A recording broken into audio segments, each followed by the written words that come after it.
Hello అండి అందరికీ, అందరూ ఎలా ఉన్నారు? ఈరోజు మన రెసిపీ చికెన్ సాల్తీలు అంటారు కదండి, వాటిల్ని ఎలా ఫ్రై చేసుకుందామో చూద్దాం రండి. ముందుగా స్టవ్ ఆన్ చేసుకుని ప్యాన్ పెట్టుకుందామండి. ప్యాన్ పెట్టుకొని ఆయిల్ వేసుకుందాము. కుకింగ్కి నేను వేరుశనగ నూనె, నువ్వుల నూనె వాడతానండి. మిల్లు ఆడిచ్చింది, రిఫైండ్ ఆయిల్స్ యూజ్ చేయను. ప్యాన్ పెట్టుకుని ఆయిల్ వేసుకుని ఆయిల్ వేడెక్కాక చాలా సింపుల్ అండి, మనం తీసి పెట్టుకున్న ఈ సాల్తీలన్నీ వేసుకోవాలి.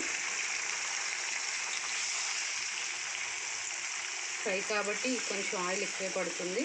తర్వాత ఎలాగో మనం తీసేసుకుంటాం కాబట్టి ఆయిల్ లెఫ్ట్ అయిపోతుంది ప్యాన్లోను. ఇప్పుడు దీని మీద కొంచెం సాల్ట్ వేసుకోవాలండి. హెల్త్ గురించి నేను పింక్ సాల్ట్ వాడతానండి. లైట్గా సాల్ట్ స్ప్రింకిల్ చేసుకుని సిమ్లో పెట్టుకొని మూత పెట్టుకోవాలండి. బాగా మగ్గించాలి దీన్ని.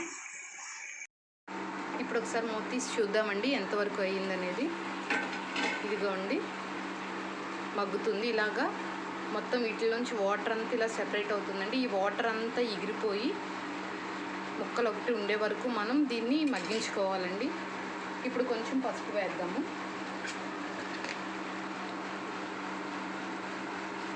కొద్దిగా పసుపు,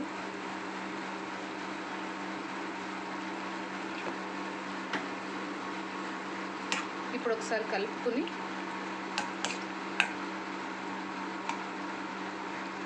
మళ్ళీ మూత పెడదామండి.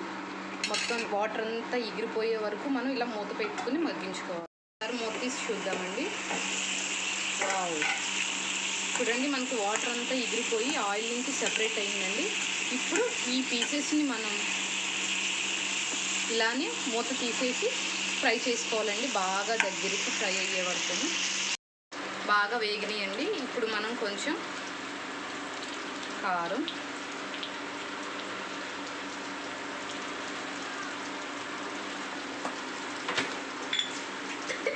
కొద్దిగా జీరా పౌడర్,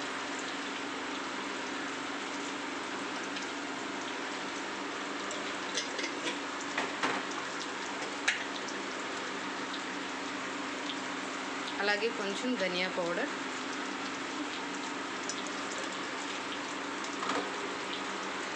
కొద్దిగా గరం మసాలా అండి. సమ్మర్ కదా, అందుకని గరం మసాలా చాలా తక్కువ వేస్తాను నేను.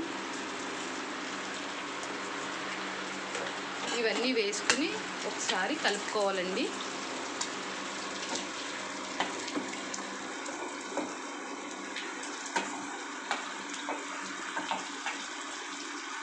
అన్నీ వేగిపోయినాయండి. ఇప్పుడు ఒకసారి ఇలా వేపుకుని స్టవ్ ఆఫ్ చేసేసుకుందాము. అంతే, ఇది రెడీ. ఇది మీకు నచ్చినట్లయితే ట్రై చేయండి. నాకు ఇదంతా కుకింగ్ ప్రాసెస్ 30 minutes పట్టిందండి, ఎందుకంటే నేను సిమ్లో కుక్ చేశాను. మీకు ఇది కనుక నచ్చినట్లయితే please do like, share and subscribe. Thank you.